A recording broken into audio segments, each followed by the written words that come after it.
너희는 세상에 창건 이후로 너희를 위하여 예비된 왕국을 상속받으라. 내가 줄일 때에 너희가 내게 먹을 것을 주었고 내가 목마를 때에 너희가 내게 마실 것을 주었으며 내가 나그네 되었을 때 너희가 나를 받아들였고 헐벗었을 때 너희가 내게 옷을 입혔으며 내가 병들었을 때 너희가 나를 찾아왔고 내가 감옥에 갇혔을 때 너희가 내게 왔느니라 하리니. 그때 그 의로운 자들이 그분께 응답하여 이르되 주여 어느 때에 우리가 주께서 줄이신 것을 보고 잡수시게 하였나이까 목마르신 것을 보고 마실 것을 드렸나이까. 어느 때에 우리가 주께서 나그네가 되신 것을 보고 받아들였나이까 헐벗으신 것을 보고 주께 옷을 입혔나이까. 혹은 우리가 어느 때에 주께서 병드신 것이나 감옥에 갇히신 것을 보고 주께 갔나이까 하리라. 왕이 그들에게 대답하여 이르되 진실로 내가 너희에게 이르노니 너희가 이들 내 형제들 중에서 가장 작은 자 하나에게 그것을 하였은즉 내게 하였느니라 하고. 그때 그가 왼편에 있는 자들에게도 이르되 저주를 받은 자들아 너희는 내게서 떠나 마귀와 그의 천사들을 위하여 예비된 영존하는 불에 들어가라. 내가 줄일 때 너희가 내게 먹을 것을 주지 아니하였고 내가 목마를 때 너희가 내게 마실 것을 주지 아니하였으며 내가 나그네 되었을 때 너희가 나를 받아들이지 아니하였고 헐벗었을 때 너희가 내게 옷을 입히지 아니하였으며 병들었을 때와 감옥에 갇혔을 때 너희가 나를 찾아오지 아니하였느니라 하리니. 그때 그들도 그분께 응답하여 이르되 주여 어느 때에 우리가 주께서 줄이신 것이나 목마르신 것이나 나그네 되신 것이나 헐벗으신 것이나 병드신 것이나 감옥에 갇히신 것을 보고 주를 섬기지 아니하더이까 하리라. 그때 그가 그들에게 대답하여 이르되 진실로 내가 너희에게 이르노니 너희가 이들 중에서 가장 작은 자 하나에게 그것을 하지 아니하였은즉 내게 하지 아니하였느니라 하리라. 다 함께 그리하여 이들은 영존하는 형벌에 들어가되 의로운 자들은 영원한 생명에 들어가리라 하시니라. 아멘. 네.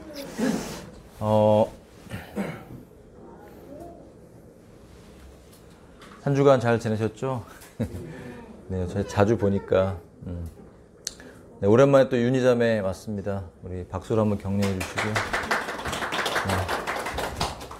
네, 얼굴을 보니 건강하게 잘 지낸 것 같습니다. 네. 사실 오늘 이제 주제는, 여러분, 하나님이 세상을 심판하신다. 여러분, 이런 말을 들으면 어떤 기분이 드십니까? 어떤 기분이 드세요? 기쁘세요? 아니면 두려우세요? 아니면 마음에 불편하신가요? 네. 사실 성경에서 하나님의 심판은 굉장히 커다란 주제입니다. 그런데 그 하나님의 심판에 대한 말씀을 전한다는 것은 상당히 부담이 있죠. 사람들은 심판에 대한 걸 듣고 싶어 하지 않아요. 심지어 요새 현대교회에는 천국 또는 지옥에 대해서도 말하는 것을 별로 좋아하지 않아요. 사람들의 관심이 무엇일까요? 교회가 믿음이 좋아지고 교회가 신앙이 뜨거워지면 천국과 지옥이라는 분명한 이 하나님이 예비하신 영원한 삶에 대한 것에 대해서 우리가 깊이 생각하고 이 지옥이라는 곳에 가지 않기 위해서 성경에 기록한 대로 살기 위해서 몸부림치고 하나님이 예비하신 이 천국에 가기 위해서 우리에게 약속하신 놀라운 그 약속을 붙잡고 믿음 생활을 합니다. 그런데 그리고 교회가 믿음이 연약해지면 천국과 지옥에 대한 것을 생각하지 않으려고 해요. 그리고 목회자들도 잘 전하려고 하지 않습니다. 왜냐하면 지금 이 땅의 이 현세에 지금 우리의 삶에 당면한 많은 문제들을 해결하기 위해서 또 기도하고 하는 것은 중요한 것이죠. 나쁜 것은 아닙니다. 꼭 필요한 것이지만 천국과 지옥 그리고 특별히 하나님의 이 세상의 마지막에 심판이 있다라는 분명한 성경의 말씀을 우리는 기억하고 알아야 됩니다. 전도서는 우리에게 말씀하십니다. 너희가 청년 때 기쁘고 즐겁게 살아라. 하나님이 너에게 허락한 모든 복들을 누려라. 라고 말씀하세요. 그런데 마지막에는 뭐라고 말씀하시면 하지만 청년들아 너의 창조자를 기억하라고 말씀하세요. 하나님이 이 세상을 창조하셨고 그 창조 가운데 바로 사탄으로 말미암아 이 세상에 죄가 들어왔죠. 타락해서 죄가 들어왔어요. 그때부터 문제가 생긴 거죠. 이것은 원래 하나님의 계획은 아닙니다. 하나님이 세상을 선하게 창조하셨고 우리에게 생명을 주시고 행복하게 살기를 원하셨어요. 땀 흘리지 않아도. 여러분 얼마나 감사해요. 만약에 지금 우리가 에덴 동산에 살고 있다면 이렇게 힘들게 일하지 않아도 하나님이 준비하신 모든 것들을 받아 누리고 행복하게 살 수 있었는데 어느 날부터인가 땀을 흘리지 않으면 살 수밖에 없는, 그리고 그 땅이 가시와 엉겅퀴를 내는, 그렇게 먹고 사는 게 그렇게 녹록하고 쉽지 않은 삶이 이 땅에 시작됐다라는 것이에요. 그 이유는 바로 죄가 들어왔기 때문이고 그 죄의 문제가 우리 인간에게 있어서는 너무나 중요한 이슈입니다. 그 죄 때문에 죄가 해결되면 천국에 가고 죄가 해결되지 않으면 지옥에 간다는 분명한 말씀의 원리가 있는 것이에요. 그런데 그 하나님의 심판과 영생과 영벌이라는 중요한 부분에 대해서 우리는 깊이 생각하고 싶지 않아 해요. 시간이 참 빨리 흘러갑니다. 밥 먹고 살기도 힘들고 인생을 누리고 살기도 힘든 시간들이 얼마나 빠르게 지나가는지 모릅니다. 어느 날인가 우리는 자연적으로 나이가 들어서 이제 이 세상을 떠날 날이 가까이 오기도 하고 어떤 사고를 당하기도 하고, 그리고 성경에서 말하는 마지막 때가 오면서 이 모든 인생들의 삶이 정리되고 하나님의 심판이 온다는 준엄한 성경의 음성을 듣게 되는 것입니다. 오늘 상당히 이 주제는, 하나님의 심판이라는 주제는 되게 무거운 주제이죠. 그러나 제가 전하지 않을 수가 없고 성경에서 기록한 그대로 전하지 않을 수가 없어요. 전하는 자와 듣는 자가 겸손하게 이 말씀 앞에서 하나님이 주시는 정말 이 경고와 또 그 경고 가운데 있는 놀라운 하나님의 은혜를 잘 받을 수 있기를 바랍니다. 사실 하나님이 세상을 심판한다고 하실 때 하나님의 사랑이 배제되고 하나님의 사랑이 없는 상태에서 말씀하시는 것이 절대 아닙니다. 사실 어떤 면에서 보면 하나님이 세상을 심판한다고 하는 것은 너무나 명확하게 우리를 향한 아버지의 놀라운 사랑이 있다는 것을 말씀해 주는 것입니다. 여러분, 이 세상에 지금 흘러가고 있는, 마지막을 향해 달려가고 있는 이 그림들을 우리가 보면서 근데 많은 사람들이 믿지 않죠. 교회 다니는 사람들도 들으려고 하지 않아요. 우리가 전에도 들으려고 하지 않고, 애곡해도 울지 않고, 춤을 춰도 아무 반응하지 않는 무엇인가 사람들이 어둠에 덮여서 그 길이 멸망으로 달려가고 하나님의 심판을 맞이할 수밖에 없는 낭떠러지로 달려가고 있는데도 불구하고 그들은 아무런 반응도 보이려고 하지 않아요.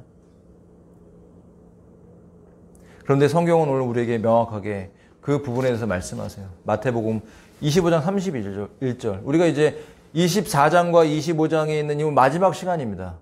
짧게 요한계시록을 다시 정리하는 것처럼 마태복음을 통해서 짧은 시간에 이 인자가 올 때, 주님이 다시 재림하실 때 있어질 이 세상에 있는 모든 현상들에 대해서 우리가 어떻게 준비해야 되고 그 원리를 가지고 이 땅을 어떻게 살아가야 되는 데서 이제 말씀을 나눴는데, 오늘은 그 마지막 시간이에요. 우리가 또 요한계시록과 기타 등등 또 다른 말씀들을 많이 배우겠지만 어쨌든 이 마태복음의 이 종말론은 오늘이 마지막 시간입니다. 자, 사람의 아들, 인자라고 말씀하실 때 이것은 주님이 재림하실 때 심판주로 오시는 모습을 나타낸다고 말씀을 드렸습니다. 영광 중에 오십니다. 여러분, 예수님이 이 세상 가운데 계실 때는 그렇게 영광스럽지 않았어요. 그리고 주님께서 영광스러운 모습으로 변형되실 때, 변형산에 올라가실 때 새 제자 외에는 본 사람이 없어요. 그들도 그 의미를 잘 이해하지 못해서 하나님의 아들이고 그분은 창조주예요. 창조주. 신 중의 신이에요. 인간이면서 동시에 100% 신인 놀라운 존재, 온 우주에 단 한 분밖에 없는 그분이시기 때문에 우리의 구원자가 되실 수 있었던 것입니다. 모세와 엘리야가 같이 있었어요. 그러니까 베드로는 너무나 깜짝 놀라서 어떻게 할 줄 몰라서 초막을 셋을 짓자고 말했어요. 그가 무슨 말을 하는지도 의미도 몰랐어요. 하나님의 아들이 엘리야와 모세와 동급입니까? 아니잖아요. 그들은 하나님의 종이지만 예수님은 창조주, 본체, 하나님의 아버지의 본체이신 아버지와 동등된 분이지만 동등됨을 취하지 않은 너무나 겸손하신 우리의 구주이신 것입니다. 그러나 아직 그것을 알지 못했던 것이죠. 그리고 부활 승천하실 때 그 모습도 소수의 제자들 외에는 보지 못했죠. 그리고 이 세상에서는 2000년 동안 예수 그리스도의 그 영광에 대해서 다 감춰져 있었어요. 그분은 지금 하나님 아버지의 보좌의 우편에 앉아 계십니다. 영광으로 계시고 창조주로 계시고 놀라운 하나님이세요. 그분이 마지막 때 이 땅에 오신다는 것이에요. 오시는데 영광으로 오십니다. 그때는 모든 인류가 그 주님이 오실 때, 우리가 휴거될 때랑 주님이 이 7년 환란 들어가기 전에 예수님의 교회의 신부들을 건전하기 위해 오실 때는 몰라요. 은밀하게 오신다고 말씀하셨어요. 그러나 재림 때에는 은밀하게 오시지 않습니다. 왜냐하면 심판주로 오시기 때문에 천사들과 함께, 그리고 구원받은 저와 여러분과 함께 영광 중에 구름을 타고 이 땅을 심판하기 위해 오신다는 것이, 천사들과 함께, 천사들을 눈으로 볼 수 있고 그 영광을 볼 때 그를 찌른 자들, 그를 심판했던 자들, 욕했던 자들, 손가락질하고 무시했던 모든 자들이 애곡하며 통곡하며 주님이 공중에서 재림하신 그 날을 보게 될 것이라는 것이에요. 그때 어떤 일이 벌어집니까? 살아남아있던 그 아마겟돈 전쟁 가운데 모든 군대 세력들은 다 멸절당하죠. 왜냐하면 그들이 이 땅에서 하나님의 왕국, 예수 그리스도의 그 왕국이 이루어지는 것을 너무나 싫어해서 대적하고 이스라엘을 완전히 파멸시키기 위해서 이스라엘로 모였을 때 주께서 하늘에서 구름을 타고 내려오셔서 감람산 위에 동편과 서편으로 갈라지면서 이 땅의 지상에, 땅에 발을 내디디고 오실 그 모든 상황에서 그들은 다 진멸됩니다. 그리고 그 이후에 살아남은 자들이 있죠.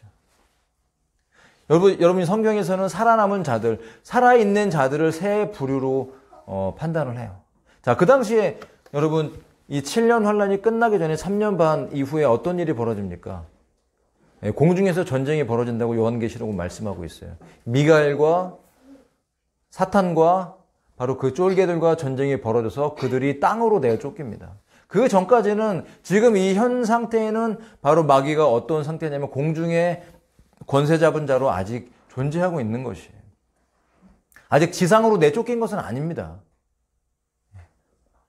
그리고 하나님의 보좌에 탄원할 수 있는, 사람들을 정죄할 수 있는 어떤 일부분 접근할 수 있는 권리조차도 있었어요. 그런데 공중에서 미가엘과 그의 천사들과 전쟁을 벌여서 쫓겨난 이후에는 완전 지상으로 떨어집니다. 그렇기 때문에 그때부터 이 7년 환란의 중간에 그가 지상으로 쫓겨나면서 분노해서 어떻게 되냐면 바로 이스라엘의 광야로 피신해서 도망간 이스라엘 민족들을 핍박하기 위해서 모든 최선을 다합니다. 그래서 그것을 계시록에서는 홍수로 표현해요. 그 입에서 물을 강같이 토해낸다고 말해요. 그것은 실제적인 홍수를 말하는 것이 아니라 어떤 영적인 역사, 그들을 멸하기 위해서 공격하는 그 세력들을 말합니다. 근데 그때 마치 땅이 입을 벌려서 그 모든 물들을 받아서 사라지게 하고 이스라엘 민족을 살게 만들어요. 자, 이 의미들이 굉장히 영적인 의미, 중요한 의미를 가지고 있는데, 자, 이스라엘이 그렇게 피신하게 됩니다. 너희가 예루살렘의 군대들에게 에워싸이는 것을 보거든 하고, 그 다음에 멸망에 가증한 것이 서지 못할 것에 서는 것을 보거든 하면서 그때 이스라엘 백성, 유대에 있는 자들은 피신하라고 말해요. 제가 어떤 강의를 듣다가 지금 이스라엘 땅에 벌어지고 있는 그 사건들, 여러분 지명을 잘 모르시죠? 갔다 오신 분들은 알 수도 있어요. 혹시 웨스트뱅크라고 들어보셨습니까? 웨스트뱅크, 지금 웨스트뱅크라고 하는 그 곳에, 웨스트뱅크는 세 부분으로 나눠져 있어요. 세 부분. 지금 첫 번째 부분과 두 번째 부분은 이제 팔레스타인이 거의 점령해서 다스리고 있고, 나머지 60%의 이 부분에 있어서는 이스라엘이 지금 이 극우 정권이잖아요. 이 극우 정권이 그 60%의 웨스트뱅크의 부분을 이제 완전히 그 정착촌으로 만들기 위해서 많은 애를 쓰고 있어요. 그런데 그 정착촌으로 만들기 위해 애쓰는 그 이스라엘을 반대해서 그것을 무력화시키는 또 세력들이 있다고 하더라고요. 그럼 왜 웨스트뱅크를 그렇게 이스라엘이 다스리고자 하느냐? 바로 그 땅이 바로 유대라는 지역, 그 지명이 바로 그 웨스트뱅크에 속한 곳이라는 것입니다. 그런데 이것이 왜 마태복음의 예언과 맞아떨어지고 중요한 부분이냐면 그 웨스트뱅크의 회복을 우리는 잘 봐야 됩니다. 왜냐하면 그 땅이 회복된다는 것은 뭐냐면 바로 제3성전이 지어지는 것이 가까이 온다는 증거이기 때문에 역사는 진행되고 있어요. 하나님의 역사는 성경의 예언들은 누구도 막을 수가 없습니다. 그 유대 땅이 이스라엘과 팔레스타인, 바로 이방인과 이스라엘이 공동으로 다스리는 땅으로 어떤 파티션이 나눠진다는 거, 지역이. 그래서 제3성전이 지어지는 그 성전의 땅은 회복이 되지만 그 바깥들은 이방인에게 맡겨졌다고 하는 것은 바로 팔레스타인에게 넘겨진 땅으로 이렇게 구분돼서 서로가 다스린다는 그런 의미입니다. 그렇기 때문에 만약에 이 예루살렘 성전이 회복이 되고 이 예루살렘 성전에서 3년 반이 지나서 제사가 폐해지면서 그 짐승과 적그리스도로 인하여서 멸망의 가정옷이 섰을 때 그때 유대인들은 피신하라고 말해요. 왜 피신해야 됩니까? 유대 땅이 회복돼서 그 땅에 이스라엘 정착촌이 들어서기 때문에 그 예언의 말씀이 성취됐을 때 그들은 그 땅에서 피신할 수밖에 없다는 것을 의미합니다. 조금 이해가 되십니까? 좀 어렵지는 않으실 거예요. 어쨌든 이런 하나님의 말씀들이 한 걸음 한 걸음 진행되면서 여러분 제3성전이 건축될 준비들이 다 이미 끝났다는 것이에요. 현대의 기술로 하면 정말 빠른 시간에 혹시 모르겠습니다. 중국의 기술을 가지고 들어오면 하루에 아파트 한 층씩 올라가잖아요. 그러니까 굉장히 빠른 기술로 예루살렘 성전이 건축되지 않을까 그런 생각을 또 해봅니다. 어쨌든 그런 이제 이스라엘이 이 7년 환란, 특별히 해서 후 3년 반에 이스라엘이 민족적으로 짐승의 표를 받지도 않고 그러나 아직 그들이 회개하여 주님께 다 돌아오지 않았지만 국가적인 보호를 받게 됩니다. 국가적인 보호를 받게 돼요. 그 가운데 이스라엘 백성들 가운데 특별히 예수님께 충성된 사람들이 남아있죠.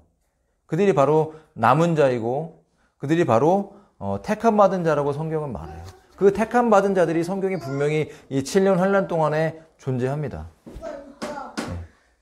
그리고 짐승의 표를 받은 자들이 존재해요. 이방인들 가운데 짐승의 표를 받은 사람들. 그리고 짐승의 표를 받지 않았지만 아직 예수 그리스도께 완전히 회심하지 않아요. 하지만 이스라엘이 바로 예수님의 형제로 칭함받는 이스라엘이 고난받고 있을 때 그들을 도와줘요. 그게 바로 이방인들 중에서 짐승의 표를 받지도 않고 또 예수님도 아직 믿지는 않지만 이스라엘 민족을 돕는 자들을 땅이라고 요한계시록은 설명하고 있고 우리는 그걸 그렇게 이해하고 있는 것입니다. 그러니까 땅이 입을 벌려서 그 홍수를 받아들인다는 것은 그 모든 고난 중에 이스라엘 백성들을 돕기 위해서 감옥에 있는 자들을 찾아가고 그 다음에 헐벗었을 때 먹게 해주고 벗고 있을 때 옷을 주고 도와주고 물 한 잔 주고 먹을 것을 주고 도와주는 은밀하게 그들을 도와주는 자들 그들이 존재한다는 이 세 부류가 있는 것이에요. 짐승의 표를 받은 자들, 짐승의 표를 받지 않는 자들, 이방인들 그룹 중에 그리고 짐승의 표를 받지 않았지만 아직 주님께 돌아오지 않고 있는 이스라엘 민족이 존재한다는 것이. 이 부류들이 아마겟돈 전쟁 때 심판을 받아 다 그런 군인들의 부류들은 다 멸망을 당하지만 살아있는 자들이 있어. 이 살아있는 자들이 예수님의 그 예루살렘 성전의 보좌가 세워졌을 때 그 앞에 다 서게 된다는 것이. 이때 분리가 일어나죠. 양과 염소의 분리가 일어나면서 천년왕국이 구체적으로 시작되는데 누가 살아서 천년왕국에 들어가냐 하는 문제. 바로 양이 들어간다고 오늘 본문은 우리에게 설명해 주고 있어요. 그 양이 누구냐? 그들은 왜 예수를 믿지 않았는데도 그 천년왕국에 들어간다고 성경은 말씀하고 있냐? 예수를 믿지는 아직 않았지만 짐승의 표를 받지는 않았고 예수님의 얼굴을 보는 그 순간 바로 구원받을 거라고 해석자들은 설명해 주고 있습니다. 그런데 짐승의 표를 받은 자들은 이미 그들이 삶으로 예수님의 형제들을 핍박했기 때문에 물 한 잔도 주지 않고 돕지도 않고 그들의 행동으로 그들이 믿음 없는 자라는 것을 드러냈기 때문에 염소로 판정받으면서 바로 분리돼서 어디로요? 주역 불로 떨어진다고 성경은 예언해 주고 있는 거예요. 그런 의미에서 양과 염소가 분리가 되는 것입니다. 이 말씀들은 바로 지금 이 시대를 사는 저와 여러분에게 하는 말씀이 아니에요. 그러다 보니까 우리가 현대를 사는 그리스도인들이 이 말씀들을 읽으면 헷갈리는 거예요. 이상하다. 난 감옥에 갇힌 사람들 돕지 않았는데, 지극히 작은 소자에게 물도 잘 주지 않았는데, 그럼 나는 구원에서 배제되는 것인가? 나는 염소가 되는 것인가? 이렇게 헷갈릴 수 있지만, 물론 우리에게 주는 여러분 동일한 삶의 원리가 있죠. 예수 믿는 사람들은 항상 지극히 작은 소자가 누구인가를 찾아야 돼요. 저는 여태까지 사람들을 잘 대접하려고 노력했습니다. 누가 지극히 작은 자인지 모르기 때문에 물을 주고 커피를 주고 밥을 주고 고기를 구워주고 계속 제가 할 수 있는 파스타를 만들어주고, 제가 어려운 형편에 있을 때도 선교사님들이 오시면 제가 더 어려운 것 같을 때도 때로는 그들을 섬겼어요. 잘 먹었습니다. 인사를 못 받을 때도 많았지만 했어요. 그런 걸 바라지 않고 했어요. 그 이유는 바로 하나님께서 저에게 주신 그런 은사와 섬김을 사용하기 위해서죠. 지극히 작은 자. 우리는 언제 지극히 작은 자를 만날지 모릅니다. 제가 예전에 그런 기억이 납니다. 학원 강사를 하고 있을 때 제가 그때가 부천인가 역곡인가 그쪽 지역에 있었어요. 이제 군대를 갔다 와서 이제 학원에 들어가서 아이들을 좀 가르쳤는데 그때 길을 걸어가고 있는데 어떤 이제 그 당시에는 한 50대 정도 되는 아저씨였던 것 같아요. 약간 허름한 옷을 입은 그분을 만나게 되는데 저한테 질문을 하는 거예요. 갑자기 공항으로 가려면 어디로 가야 되냐고 그러시는 거예요. 여러분, 부천 쪽에서 공항으로 가려면 상당히 거리가 있죠. 근데 그분이 그러시는 거예요. 걸어서 왔고 걸어서 간다는 거예요. 제가 볼 때 좀 이상했거든요. 아니, 걸어서 공항까지 가신다고? 근데 행색이 초라하고 되게 피곤해 보이시는 거예요. 그래서 저희가 밥을 먹으려고 그랬었는데 갑자기 이분을 대접해야 되겠다는 생각이 들었어요. 그래서 그냥 너무 힘들어 보시는데 식사 같이 하실래요? 그랬더니 좋다고 하셔갖고 들어가서 뭐를 먹었는지 기억은 안 나지만 같이 맛있게 식사를 하고, 제가 그때 마침 전도를 열심히 할 때라 전도지를 갖고 있다가 전도지를 이렇게 드렸어요. 많은 얘기를 나누진 않았어요. 그냥 밥을 사드리고 하나님이 사랑하십니다 그 말씀 한마디 해드렸던 것 같아요. 그리고 전도지를 드리고 그러면 무사히 공항까지 안녕히 가십시오 그러고 인사를 하고 헤어졌습니다. 그런데 이상하게요, 제가 그분하고 헤어지고 나서 제 마음속에 잔잔한 어떤 감동이 오면서 혹시 이런 생각이 든 거예요. 내가 혹시 부지불식간에 나도 알지 못하는 사이에 혹시 천사를 대접한 거 아니야? 이런 생각이 들었어요. 그건 알 수 없겠죠. 예수님은 언제 어떠한 모습으로 변장해서 우리의 삶에 나타날지 모릅니다.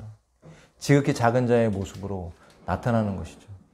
이것이 7년 환란 안에 양이냐 염소를 가르느냐의 중요한 문제도 있겠지만, 이것은 하나님 나라의 중요한 원리인 것 같아요. 하나님께서는 하나님이 사랑하는 지극히 작은 백성들을 돌보기를 원하시고, 그들을, 그래서 특별히 초대교회 때도 유대에 있는 가난한 자들을 돌보는 것을 하나님 굉장히 기뻐하셨어요. 그래서 이방인들 중에서도 헌금을 받아 빌립보 교회라든지 등등 이런 교회들이 헌금을 모아서 유다 땅의 가난한 자들을 섬길 때 바울이 사역자들을 보내서 헌금을 보내게 했어요. 그 두기고가 그래 등장하죠. 그 많은 돈을 가지고 이동할 정도 두기고는 굉장히 신뢰를 받는 사람이었던 것 같아요. 이렇게 그런 섬김이 있었어요. 하나님의 나라는 이렇게 임하는 것입니다. 우리가 모여서 예배하고 기도하고 간절히 하나님 앞에 우리의 삶을 드리고 헌금하고 하지만, 우리 주변에 우리 일상에서 만나는 삶 속에서, 우리 교회에서, 교인 안에서, 또 우리가 이번에 함께 기도하면서 재정을 모아서 기도하면서 또 터키와 시리아를 위해서 헌금을 보냈잖아요. 지금 계속해서 사진들이 오지 않습니까? 이제 그분들은 이제 후원을 받아서 사역하시는 분들이니까 이제 이렇게 보냈다, 이렇게 인증하기 위해 사진을 보내주세요. 저희는 또 그것을 보면서 같이 기도하고, 우리가 그걸 보면서 뿌듯하다. 물론 뿌듯하죠. 참 뿌듯합니다. 하나님께 상을 쌓고 있구나 이렇게 느끼고 있죠. 하지만 우리가 그런 것들을 만족하기 위해서 하는 것이 아니라 정말 진실하게 그리스도의 마음으로 어려운 지극히 작은 소자, 그 터키 땅에도 하나님께서 택하시고 아직 구원받아야 되지만 남은 자들, 그들을 위해 기도하면서 옷과 옷가지와 복음의 말씀이 함께 들어가고 있는 이것이 현실화되고 있는 상황이지 않습니까? 그렇게 알게 모르게 우리가 우리도 모르는 사이에 때로는 우리도 얼굴도 모르잖아요. 터키에 누군지 아세요? 저희가 이 전도지를 넣었고 헌금했던 그것이 누구에게 가는지 모르잖아요. 근데 우리가 하나님의 나라에 갔을 때 나도 알지 못하는 자에게 복음을 전하고 내가 그를 위해 기도했던 그 기도의 응답을 영혼의 구원으로 보게 된다는 것이 참 놀랍지 않습니까, 여러분? 내가 섬겼던 알게 모르게 부지불식간에 섬겼던 그 영혼이 바로 내가 그를 통해서 그리스도를 섬기고 사랑했다라는 증거가 된다라고 오늘 성경은 우리에게 말씀하고 있는 것이에요. 오늘 왜 양과 염소로 갈라졌느냐? 그들은 그것이 예수님을 섬기는 거라는 걸 몰랐어요. 이스라엘 백성들이 고난받고 있을 때 이방인들 중에서 아직 그리스도도 알지 못했음에도 불구하고 그들이 그 땅의 역할로서 그 모든 사단의 환란을 집어삼키면서 이스라엘 백성들을 돕기 위해서 그들의 삶을 헌신했을 때 그것이 그들은 예수님을 섬기는 거라는 걸 알지 못했다라는 거예요.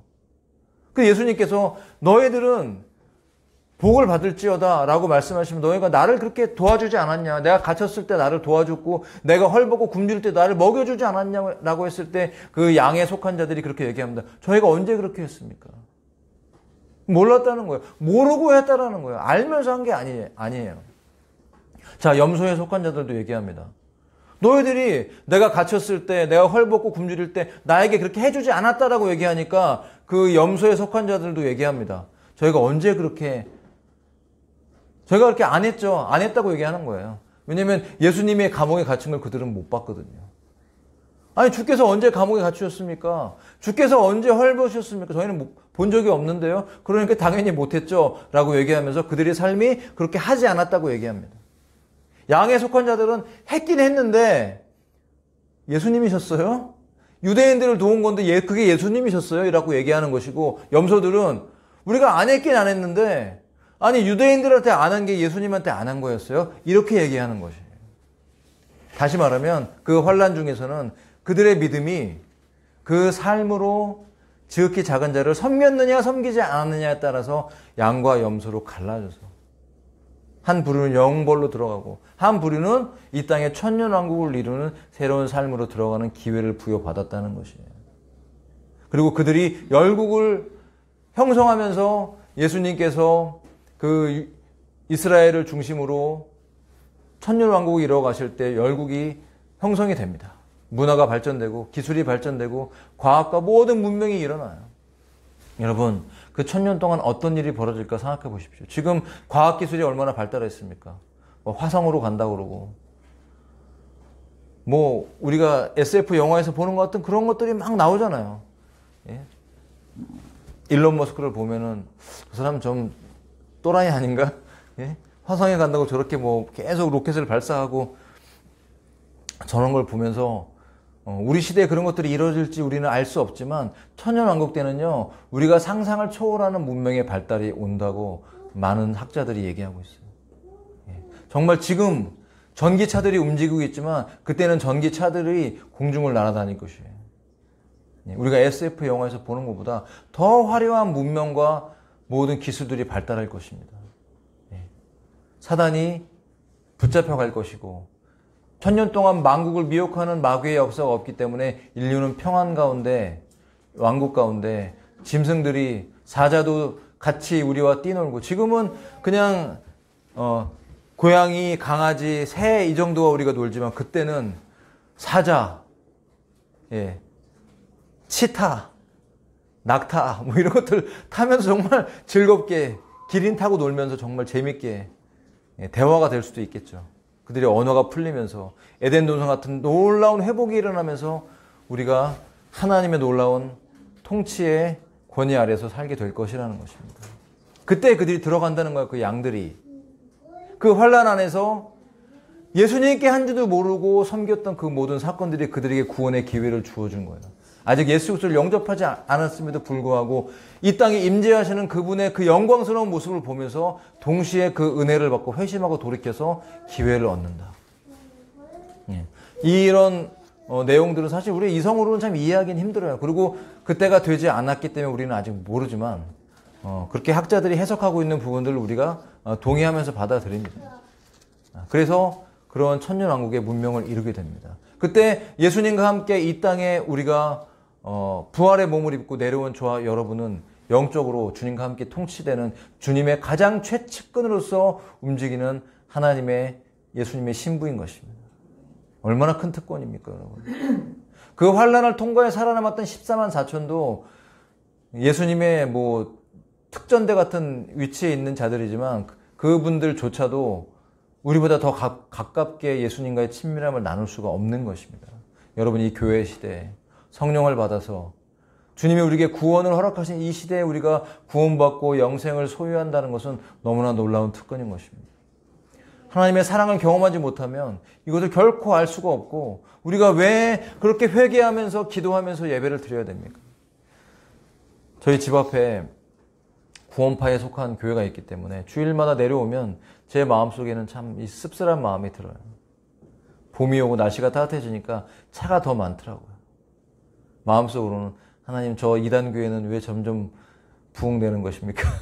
제 마음이 이렇게 아프고, 하나님, 저들은 우리의 죄된 삶과 우리의 죄와 직면하려고 하지 않고 예수 그리스도의 구원이 한 번에 이루어졌다고 하면서 너무 자유롭게 회개하지 않고 살려고 해요.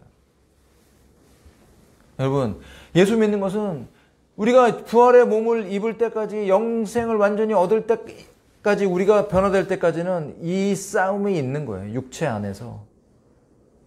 육체는 성령께 순종하는 걸 방해하고, 나는 주님께 순종하기를 원하지만 나의 육체는 또 방해하면 나를 넘어지게 하는 이런 속에서 우리는 고민하고 갈등하며 살아갑니다. 그러니 여러분, 감사하시기 바랍니다. 이것이 바로 영생을 소유하기에 합당한 자의 삶이라는 것이. 그것이 바로 고난이에요, 고난. 여러분, 포기하지 마시기 바랍니다. 이 땅에 죄의 문제 갖고 고민하고 이것을 가지고 눈물을 흘리면서 주 앞에 피나는 싸움. 이 죄의 문제를 끝장내기 위해서 십자가 앞에 엎드려서 눈물로 기도하는 이 싸움을 절대 포기하지 마시기 바랍니다. 그 싸움에서 이미 예수 그리스도께서 저와 여러분을 승리하게 하셨습니다. 그 승리가 날마다 실제로 우리의 삶의 예배로 주어지기를 바랍니다. 여러분, 우리는 믿음으로 구원받습니다. 그리고 그 믿음에 대한 삶이 있죠. 아직 삶이 완전히 100% 완성되지 않았다 할지라도 우리가 믿고 예수 그리스도를 소유했다면 영생을 선물로 받은 것입니다. 여러분, 그 확신으로 살아가시기를 바랍니다. 하나님이 이 땅에서 우리에게 그런 기회들을 계속해서 주십니다. 이 땅의 이 기회는 예수님을 섬길 수 있는 기회를 주신 것이에요. 7년 환란 안에 있는 분들만이 아닌 것입니다. 여러분, 우리의 삶에서 예수님은 언제 사람을 통해 등장하실지 몰라요. 아마 저는 개나 고양이를 통해서는 등장하시지 않을 것 같아요. 사람을 통해서 등장하세요. 지극히 작은 소자. 언제 부지불식간에 천사를 대접할지 모르는 삶 속에 있어요. 그것이 하나님 앞에 기억되고 기록된다는 것을 여러분 기억하시면서 오늘 우리가 찬양한 것처럼 삶의 작은 일에도 주님을 닮기 원한다는, 내가 노력해서 주님을 닮아나 내 힘으로 닮는 것이 아니라 우리가 그분 앞에 엎드렸을 때 우리에게 주시는 그 은혜로 말미암아 우리는 주님을 닮아 나가는 존재가 되는 것입니다. 어제도 기도했었고 오늘도 우리가 말씀을 읽고 기도하고 매일매일 개인적인 삶의 가정에서 우리는 말씀과 기도로 그분 앞에 엎드립니다. 왜 그렇습니까? 주님은 만나기를 원하니까. 그 생명을 알기를 원합니까? 우리가 그렇게 흔하게 나누고 말하는 것처럼 하나님의 은혜, 하나님의 은혜. 교회 다니고 예배 드리면 우리가 얘기하잖아요. 은혜 받으셨나요? 은혜 받으셨나요? 은혜 받으셨어요? 은혜 받았습니다. 부흥회 하면 아이고 강사 목사님 은혜 받았습니다. 그 은혜가 무엇입니까? 그 은혜는 바로 하나님의 생명인 것입니다.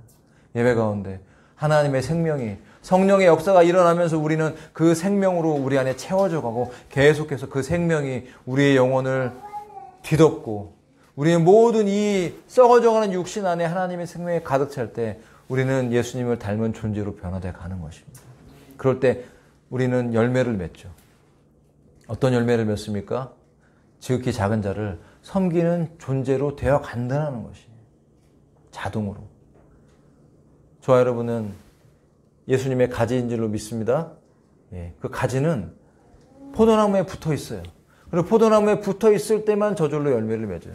여러분 가지가 포도나무에서 떨어져 있으면 열매를 맺습니까? 마귀는 그 가지가 포도나무에 붙어있지 못하게 합니다. 어떻게 할까요? 우리의 믿음을 약화시키죠. 불화살을 쏩니다. 그 불화살은 대부분 사람의 말을 통해 오죠. 상처를 주고 우리의 믿음을 약화시키는 것들. 예. 여러분 믿음을 약화시키는 게 사람을 통해서요. 마귀는 사람을 통해 일합니다. 가족을 통해서 역사하고요. 예. 가장 친한 교인들을 통해 역사합니다. 예. 그 말 한마디로 천냥빚을 갚는다고 하는데 그 말 한마디로 우리의 믿음을 깎아내리기도 하고 그 말 한마디로 우리의 믿음을 불붙기도 할 수가 있는 것입니다. 저와 여러분의 입술이 축복의 입술이 되기를 바랍니다. 복을 전하고 생명을 전하고 믿음을 전하고 하나님이 얼마나 선하신 분이신지를 증거하는 그런 증인의 입술이 되시기를 축복합니다. 그럴 때 우리는 그 사람의 믿음을 강하게 해서 주님께 붙어있게 만들고 때로는 그 사람의 믿음을 약화시켜서 주님께로부터 분리되게 만들어요. 마귀는 분리시키는 것입니다. 여러분 주님과 붙어 있으시기를 축복합니다. 우리는 붙어 있어야 돼. 붙어 있으면 생명이 공급되고 생명이 공급되는 자들은 저절로 변합니다. 아멘? 변화돼서 지극히 작은 자가 누구인지를 볼 수 있는 눈이 생기면서 계속해서 우리의 삶 속에 예수님을 만나고 예수님을 사랑하고 예수님을 섬기면서 내가 그것을 굳이 바라지 않아도 하나님의 나라에 넉넉히 우리가 쓸 것들을 저축하는 삶을 살게 된다는 것이 그것이 바로 기회입니다. 기회. 사랑할 것인가? 아니면 그렇게 나의 삶을 단순하게 즐기면서 이 땅에서 그렇게 단순하게 살아갈 것인가? 성경은 말씀하십니다. 종말이 있다. 심판이 있다. 예. 여러분 예수님이 이 땅에 다시 오실 때 휴거되기 전에 이 땅에 심판이 있습니다. 교회의 심판. 지금은 교회의 심판인 것 같아요. 신문에서도 국민일보를 보니까 리서치를 했더니 많은 기독교인들이 얘기합니다. 이 코로나를 통과하면서 나의 믿음이 약해졌다. 여러분은 어떠세요? 이 코로나를 통과하면서 믿음이 좋아지셨습니까? 약해지셨습니까? 많은 사람들이 교회에 나오지 않습니다. 인터넷으로 화면을 틀어놓고 설교를 들으면서 편하게 아무 형식도 갖추지 않고 예배 드렸다고 생각해요. 오늘은 빠져도 되지 뭐. 오늘은 예배 안 들어도 되지.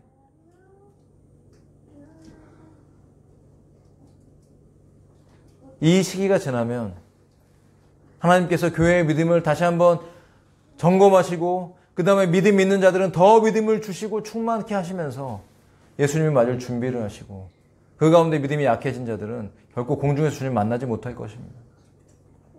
그 연약한 믿음 때문에 어쩔 수 없이 환난으로 들어가는 그 상황을 맞이하게 된다는 것은 너무나 가슴 아픈 일이죠.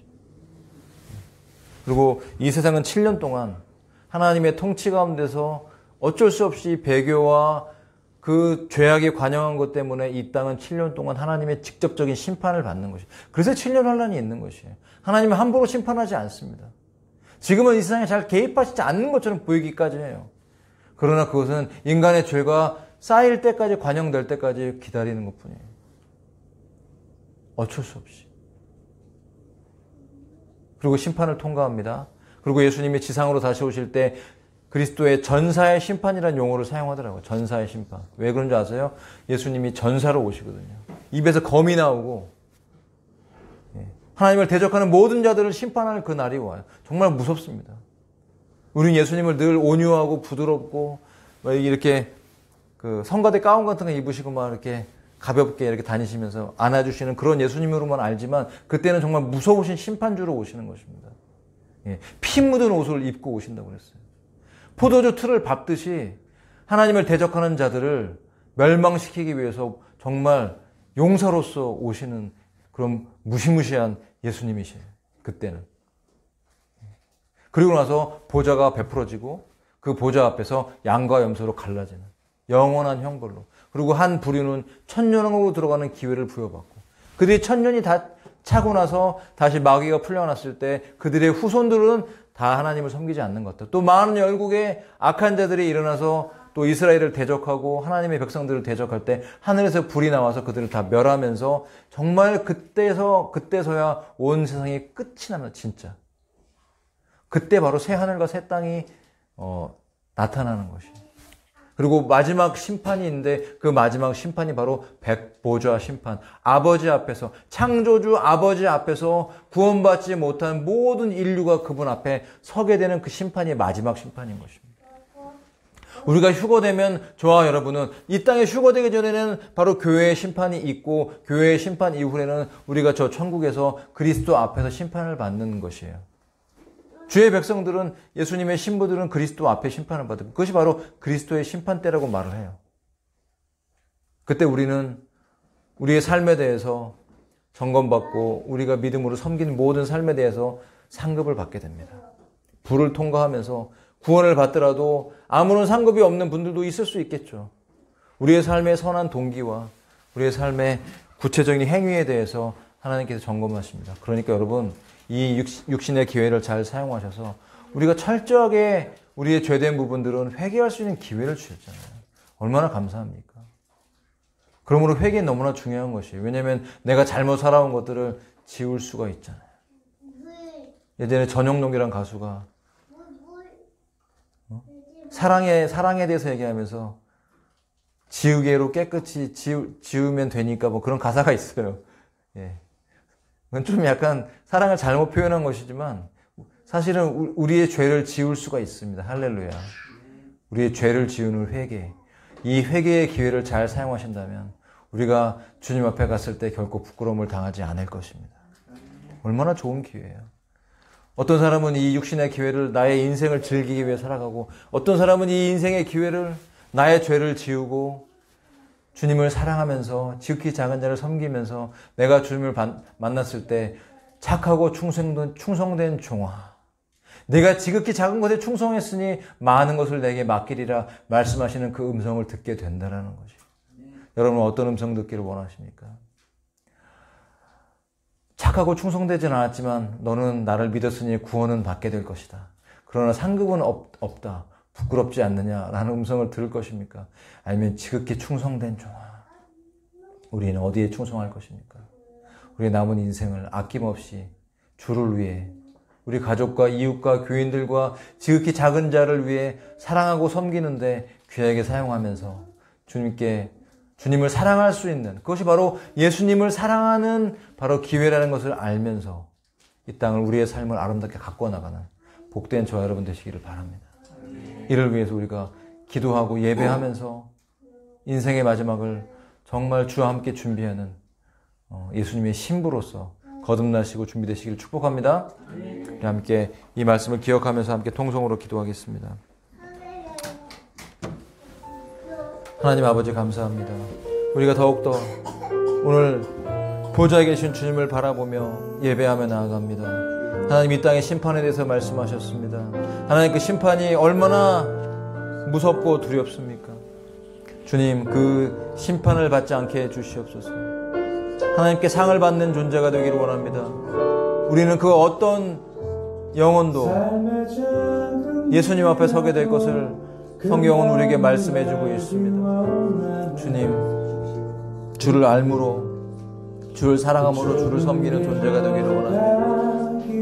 아버지, 이 세상에서 이루어지는 주님의 놀라운 일들을 바라보면서 아버지 우리의 삶을 돌아보기 원합니다. 창조주를 기억하는 인생이 되게 도와주시옵소서. 지극히 작은 자를 섬기는 예수 그리스도의 그 얼굴을 바라보며 준비하는 인생이 되기를 원합니다. 성령님 붙잡아 주시옵소서. 우리의 모든 삶을 충만으로 인도하여 주시옵소서. 우리의 모든 삶을 주의 기름 부으심으로 채워주시옵소서. 주님 통치하시는 그 통치 안에 우리가 들어가기를 원합니다. 아버지 사랑하며 감사합니다. 주님을 의지하며 경배합니다. 철저히 회개하며 돌이키게 해주시옵소서. 우리는 누구를 위해 살고 있습니까? 나 자신의 만족을 위해 살고 있습니까? 아니면 정말 주를 위해 살고 있습니까? 주님, 내가 왜 주를 위해 살아야 되는지 알게 해주시옵소서. 내가 왜 그렇게 살아가야 되는지 분명한 이유와 목적을 알며 달려갈 수 있게 도와주시옵소서. 그 선한 동기를 점검하면서 매일매일의 삶이 한 걸음 한 걸음이 아버지 사랑의 삶이 되기 원합니다. 주의 손을 붙잡고 기쁨으로 한 걸음 한 걸음 천성을 향해 걸어가며 사랑하고 기도하고 예배하며 나가기 도와주시옵소서. 경배하며 주님만을 높여드리며 섬기는 인생이 되기를 원합니다. 그런 교회가 되기를 원합니다. 그런 공동체가 될 수 있도록 도와주세요. 한 가정 한 가정 한 영혼 한 영혼을 붙잡아 주셔서 주님을 알게 하시고 주님을 사랑하며 이 땅의 삶을 걸어나가는 아버지, 마지막에 주 앞에 섰을 때 부끄러움을 당하지 않고 잘하였도다 착하고 충성된 종아, 네가 지극히 작은 것에 충성하였으니 많은 것을 맡기리라. 주인의 즐거움에 참여하라 하시는 그 음성을 들을 때 우리가 기뻐하며 주를 찬양하는 그 날들을 바라보며 살아갑니다. 하나님 아버지, 도와주시옵소서. 성령의 충만을 부어주시옵소서. 겸손한 마음으로 엎드리며 걸어가기 원합니다. 사랑하며 섬기게 해주시옵소서. 힘을 다해 주님, 주를 위해 살아갈 수 있게 해주시옵소서. 이렇게 작은 소절을 섬기고 부지불식간에 천사를 섬기는 것처럼 우리가 사랑으로 돕는 교회가 되기 원합니다. 우리의 모든 가족들, 주 앞에 돌아오지 못한 이웃들 가족들을 돌아봅니다. 주님, 구원에 속하게 해주시옵소서. 어떤 것에 힘을 쏘는 것이 아니라 하나님의 마음, 하나님의 뜻에 모든 삶을 다해서 기도하며 나아가는 아버지, 회복이 일어나게 해주시옵소서.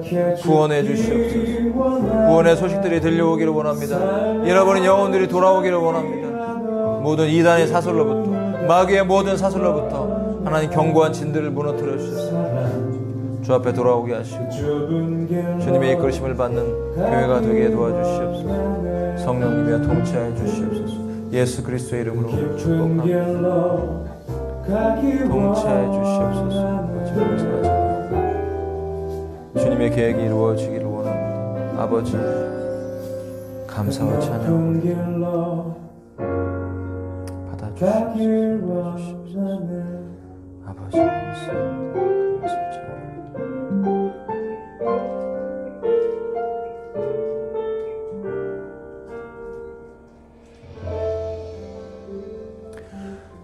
주님, 너무나 감사합니다. 심판이 두려운 단어가 아니라 심판이 우리가 결국은 주님을 만나게 될 거라는, 영의 세계에 하나님께서 준비하신 모든 상급을 받게 될 것이라는 기대감 속에서 준비되는 회개와 기쁨의 삶이 되게 해 주옵소서. 우리가 회개할 때 생명이 올 것입니다. 그 생명이 올 때 우리는 변화될 것이고 그 변화된 삶에 하나님 아름다운 열매가 맺힐 것이기에 감사를 드립니다. 하나님, 누구도 그 죄의 문제를 건너갈 수 없습니다. 누구도 이 죄와의 싸움을 생략될 수 없습니다. 하나님, 그 고난, 죄와의 문제를 해결받는 피 흘리기까지 싸우는 그 영적 전쟁에서 승리하게 해 주시옵소서. 나의 힘으로 이길 수 없사오니 그것을 이기게 하시는 능한 용사이신 예수 그리스도를 의지합니다. 그 예수님을 믿습니다. 그 주님과 동행하는 하루의 삶이 되게 하셔서 하루하루 깨어서 기도하며 사랑하며 섬기며 그 아름다운 기회를 지극히 작은 자를 섬기는 데 사용함으로써 주님께 칭찬받는 그날 기대합니다. 만물의 마지막이 가까워오고 있사오니 서로 뜨겁게 사랑하는 교회가 되게 하시고 기도해주는 교회가 되게 하셔서 이 마지막 때 승리하는 공동체, 예수님의 신부로 거듭나고 새로워지는 상을 쌓는 존재로 주께서 귀하게 붙잡아 주시옵소서. 한 영혼 한 영혼을 새롭게 하시기를 원하고 축복하며, 또 우리가 믿음으로 주 앞에 오늘 빈손으로 오지 않고 준비한 예물로 하나님께 드리오니 아버지 하나님 받아주시고 하나님 나라의 귀한 쓰임받는 재정으로 헌신으로 받아주시옵시고 드린 모든 손길들을 기억하시고 하나님 함께해 주시옵소서. 주 앞에 감사드리며 예수님의 이름으로 기도했습니다. 아멘. 아멘. 감사합니다. 우리 준비한 예물 하나님께 드리겠습니다.